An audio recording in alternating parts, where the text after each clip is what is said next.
La vie devant soi sur Europe 1. Isabelle Quenat.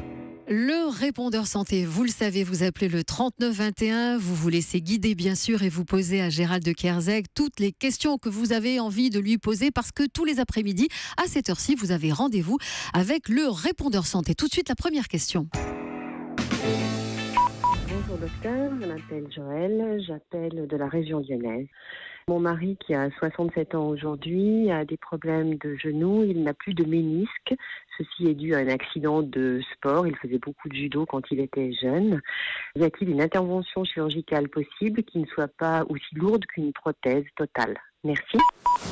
Alors Joël, le ménisque, on rappelle à nos auditeurs, sont les deux petits croissants qui sont dans les genoux. Je dis c'est des croissants parce qu'il y a le ménisque interne et externe, c'est une forme un peu de croissant et ce sont des amortisseurs, c'est du cartilage, c'est fibreux cartilagineux et suite à une fracture, suite à une déformation, suite à du sport intensif ou tout simplement avec l'âge, à partir de 45 ans, on sait que ce fibrocartilage va dégénérer, et bien ça peut soit se couper, ce qu'on appelle les déchirures, soit se casser, soit dégénérer vraiment pour arriver au stade de votre mari, c'est-à-dire il y a quasiment plus d'amortisseurs. Et le problème, c'est que s'il n'y a plus d'amortisseurs, il y a des douleurs et il y a les os qui sont contre les os.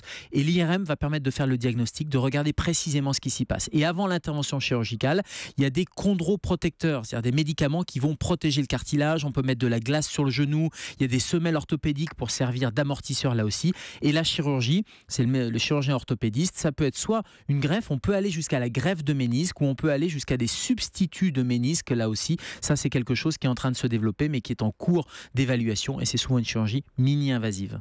La deuxième question du répondeur santé. Bonjour docteur, c'est Maud à l'appareil, j'appelle de Saint-Quentin. Je souffre de picotements dus à la chaleur d'après mon médecin traitant. Dès qu'il fait chaud, je commence à avoir les membres qui me piquent et ça s'étend sur tout le corps. Voilà, donc je voulais savoir qu'est-ce que j'ai exactement. Alors, votre médecin a dû vous examiner, il y a plein de causes comme ça, ces picotements. La transpiration, tout simplement, votre peau peut réagir et ça peut picoter. Si c'est plutôt aux membres inférieurs, au niveau des jambes, on sait que l'insuffisance veineuse avec la chaleur, avec la dilatation des veines et donc le retour sanguin qui se fait moins bien, ça peut provoquer ces petits picotements. Et puis, il faut éliminer quand même tout ce qui est pathologie neurologique. On avait parlé dans quelques émissions de neuropathie, les nerfs qui donnent un peu ce sentiment un peu de petite piqûre. Et puis, si c'est vraiment sur tout le corps, il y a le stress qui peut aussi donner ce type de symptômes et il y a l'allergie à l'eau. Très souvent quand on transpire, on se passe sous l'eau et puis il y a certains patients qui ont une aggravation de ces petits picotements. Mais enfin généralement, c'est pas très méchant, c'est pas très grave. Si votre médecin vous a examiné et que tout va bien, les choses devraient rentrer dans l'ordre et vraiment la première cause, c'est plutôt la transpiration. Mettez-vous, j'allais dire, à l'air plutôt frais. La dernière question du répondeur. Bonjour docteur. Là, actuellement, moi, j'ai des crampes à l'interne de la cuisse. Et ça me monte jusque dans l'aine, c'est terrible. C'est la nuit, ça se passe la nuit. Et le seul remède, c'est de l'eau bouillante et ça va très bien. Mais est-ce qu'il y aurait un remède? Je vous remercie. Au revoir. De l'eau bouillante sur la crampe?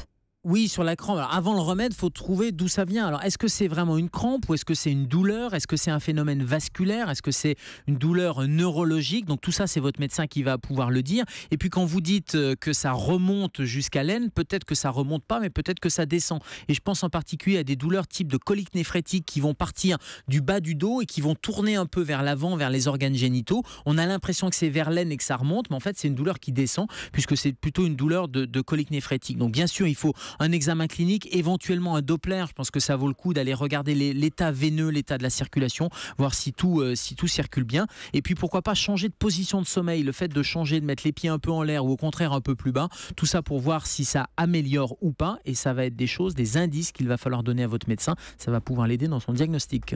Merci Gérald.